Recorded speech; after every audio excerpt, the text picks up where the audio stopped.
Come on. Don't you hate blunt drill bits? And I only sharpened this thing last year.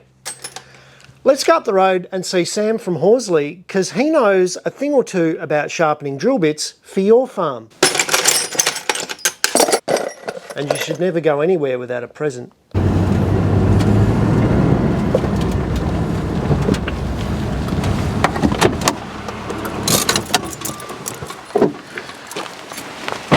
So let's go and see Megan and Sam and find out how to sharpen these bits.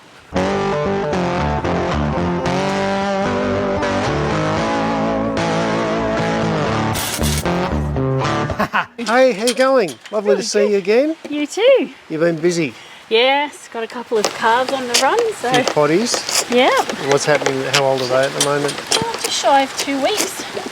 And they're speckled cross Holsteins, so a bit of a dairy mix. Okay, cool. So they're doing really well. Is that just what happened? Hey? Is that just what happened? Yeah. Okay.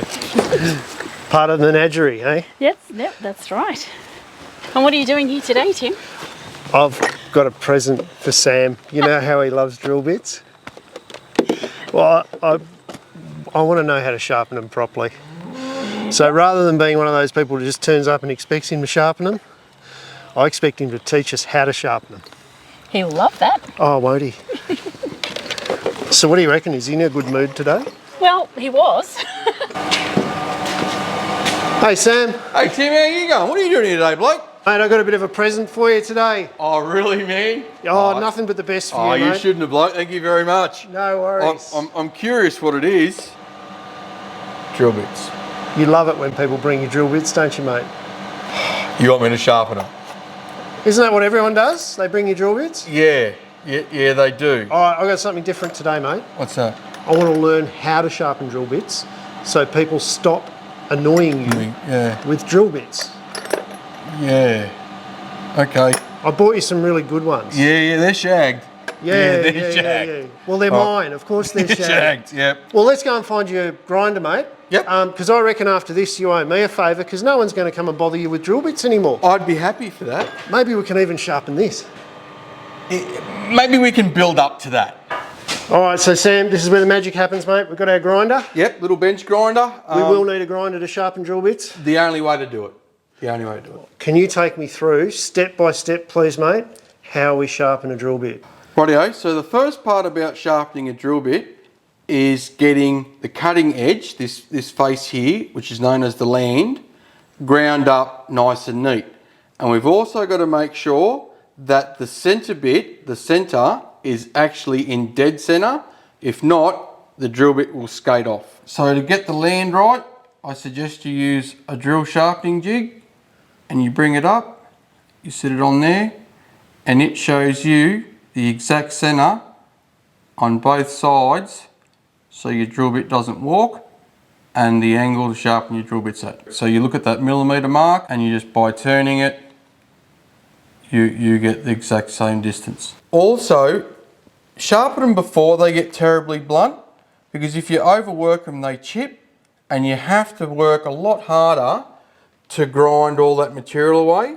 So it's better to sharpen it 3 or 4 times to do the job than work it too hard and risk busting it out like we've done there. So the first thing I'll do with this drill bit is I'll grind this cutting edge on both sides, which is just a flat grind. You'll see I'll have to take it to that point there and keep it cool. So whenever operating a bench grinder or a grinder of any type, you always should have good fitting quality safety glasses.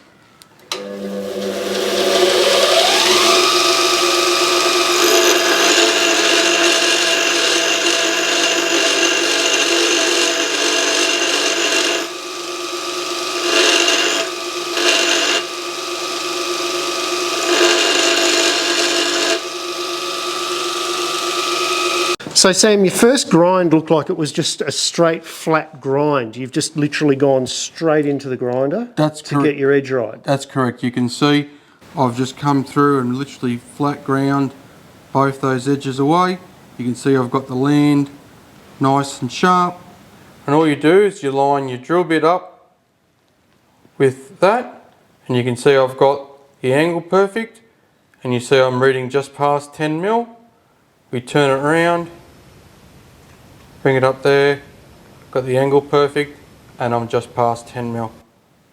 And that way I know that centre is in centre. All right, so Sam, we can't leave the drill like that, can we? Because it's not going to cut, it's flat. What's the next step, mate? So the next step is we've got to remove that material there off the body of the drill bit. Yes. So the cutting edge is higher than there, so we've got to grind all that out. Now I've been told you can't do that in a flat movement, can you? It's got to be a rounded nice edge. rounded edge. Why is that, mate? Because if you don't leave support behind that cutting edge, it'll just chip away like nothing. Okay, so the rounding off means that you're leaving the maximum amount of steel behind your cutting edge that you can, while still allowing clearance. That's right. So as long as that edge is below that edge, it'll pass, it'll clear. But if you take away too much, there's no support. Right. Okay, so this is the bit where you've got a bit of a technique with your grinding. It's like a in, twist, and lift. So in, twist, and lift. And you got to remember that, in, twist, and lift. That might help me out. I reckon it will. And then the other thing is you've got to make sure that you don't touch the centre whilst grinding. Yes, because otherwise you'll throw it off and you'll be skating all over the place again, and you'll be back to Tim Thompson's drill bits, which is not a good place to be. Trust me, that's why I'm here. That's right. Okay, so we are going to go in, twist, lift. More of a lift than a flick. Yeah, because if you flick, you might get hurt. You might get hurt. Yeah, so safety always. In, twist, lift. All right, now, if we're practicing doing this, your other tip is to start with a big drill bit because it's easier to work out. It's the little ones are hard. It's easier to see. Yeah. And once you master a big drill bit, you can get onto the little ones because you can actually see what you're doing. Yep. Lighting is something that's important, so you got to have good lighting so you can see what you're doing. Yes. But yeah, always start with a bigger bit. Yes. And then you can work your way down. Well, I might bring the camera around this side, mate, and we might have a really close look at what you're doing when you go in, twist, and lift.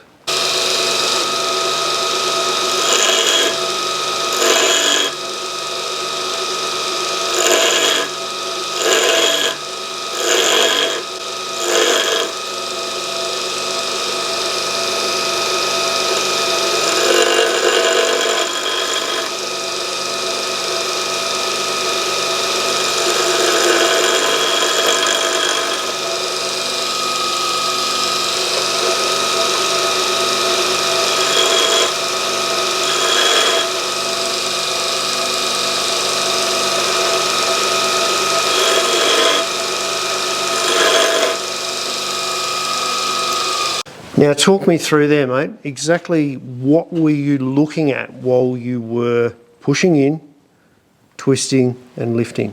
So what I was looking at is, if you noticed, I did a little bit on one side, turned it around and did a little bit on the other side, so that way I don't overheat the drill bit. Yes. And what I was watching is that I'm looking at that radius there. I'm trying to form that, and I'm also trying not to go anywhere near the point.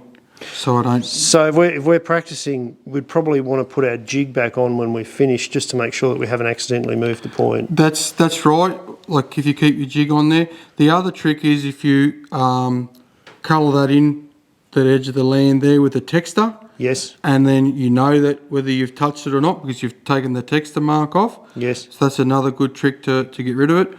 Or if you have still got a high spot, you can mark it with a texture and then go through and take that high spot off. Take the high spot off. So it's a really rounded tip now, and then that's going to help dissipate heat away from the cutting edge, and it's going to help maintain its strength, isn't it? That's right. So it'll support the cutting edge.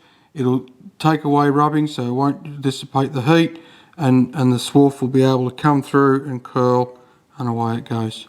Well, mate, thank you very much for that. Absolute pleasure. I'm feeling a little bit more confident now that I can take my rusty old box of drill bits back home and actually be able to keep them sharp and keep them cutting well. Yep. Because with us all moving over now to a lot of steel fencing, Yep. Obviously blunt drill bits are going to become more and more of an issue for people. That's right. And if the easier you make the work for the drill bit, the longer it'll last for you. Yep. You won't break drill bits, and good quality drill bits are worth a lot of money. Yes. The other beautiful thing about being able to sharpen your own drill bits is if you go to swap meets and garage sales, clearing sales, you can buy a good quality P&N or Alpha drill bit that's shagged that you can quite easily Bring back to life. Bring back to life. Beautiful. We quite often do that. Well, mate, your engineering excellence Pleasure. is surpassing all, and I appreciate you passing on those tips. Pleasure. Let's go and have a look at a few of these post drivers you're knocking up in the shed here, because you put them all together yourself. Yeah, we build them all here. A lot of we make some parts here in house. Some parts we get the big CNC parts we get made in Wetherill Park, Smithfield there. Yep. But we do some of the work here. We do all the assembly work here. We run the GX 35 and 100cc Honda engines. Yep. We've been building them here for about 11 years now, so it's been great. Well, good on you, mate. Always lovely to come out and see good Aussie innovation at work. Yeah, pleasure. And thank you very much for passing on your skills. No worries. It's always important to pass on what you know to others, so as others pass it on to you. Guys, if you like this kind of content, don't forget, hit the little subscribe button down there, give it a thumbs up. There's plenty more content on timthompson.ag. Oh, and I've got a Patreon. Sam, they always wear safety glasses. And stop the sanding belt with your hand. So safe. Oh, well, Safe glasses, stop it with your hand.